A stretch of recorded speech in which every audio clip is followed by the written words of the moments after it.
نحمده ونصلي على رسوله الكريم أما بعد. عن أبي هريرة رضي الله تعالى عنه قال قال رسول الله صلى الله عليه وسلم تنكح المرأة لأربعين: لمالها ولحسبها ولجمالها ولدينها فاظفر بذات الدين تربت يداك. متفق عليه. وعن عبد الله بن عمرو رضي الله تعالى عنه قال قال رسول الله صلى الله عليه وسلم الدنيا كلها متاع وخير متاع الدنيا المرأة الصالحة. رواه مسلم. প্রথম হাদিস হযরত আবু হুরায়রা রাদিয়াল্লাহু তাআলা আনহু থেকে বর্ণিত। রাসূল সাল্লাল্লাহু আলাইহি ওয়াসাল্লাম বলছেন, তুনকাহুল মারআতু লিআরবাইন, সাধারণত নারীদেরকে চারটি গুণের কারণে বিবাহ করা হয়, চারটি গুণ দেখে বিবাহ করা হয়। সে চারটি গুণ হলো লিমালিহা ওয়ালি হাসাবিহা ওয়ালি জামালিহা ওয়ালি দীনিহা, অর্থাৎ তার ধন সম্পদ, তার বংশমর্যাদা এবং তার সৌন্দর্য, শেষে তার দিন দেখে মানুষ নারীদেরকে বিবাহ করেন। তখন রাসূল সাল্লাল্লাহু আলাইহি ওয়াসাল্লাম বলতেছেন, ফাজফুর বিজাতি দিন, যদি তোমরা লাভবান হতে চাও তাহলে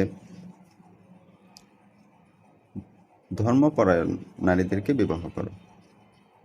অথবা রাসূল সাল্লাল্লাহু আলাইহি ওয়াসাল্লাম বলতেছেন, তারিবাত ইয়াদাকা, তোমার দুই হাত ধুলোয় দূষিত হোক। বুখারী মুসলিম।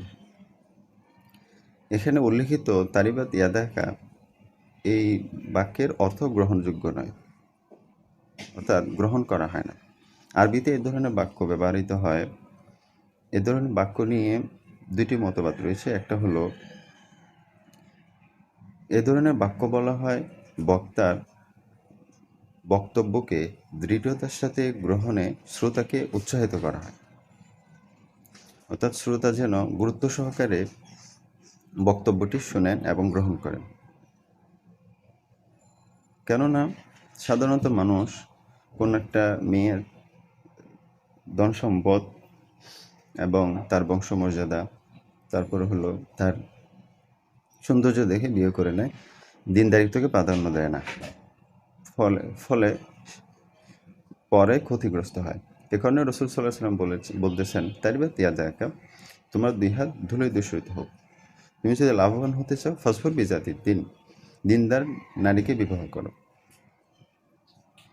অন্য একটি ব্যাখ্যা হলো, এখানে আরও কিছু ইবারত উজ্জ আছে। তা হলো, যদি তোমরা আমার উপদেশ গ্রহণ না করো তাহলে তোমার দুই হাত ধুলোয় দূষিত হোক, তুমি ক্ষতিগ্রস্ত হবে। এবং দ্বিতীয় হাদিসটি হলো, আন আব্দুল্লাহ ইবনে আমর রাদিয়াল্লাহু তাআলা আনহু তে বর্ণিত। রাসূল সাল্লাল্লাহু আলাইহি ওয়াসাল্লাম বলেন, দুনিয়ার সমস্ত কিছু উপভোগ্য সম্পদ, তার মধ্যে সর্বোত্তম সম্পদ হলো ওখাইরু মাতাঈদ দুনিয়াল মারাতুস সালিহাত, অর্থাৎ তার মধ্যে সর্বোত্তম সম্পদ হলো নেককার স্ত্রী। এই হাদিসটি মুসলিম শরীফে বর্ণিত।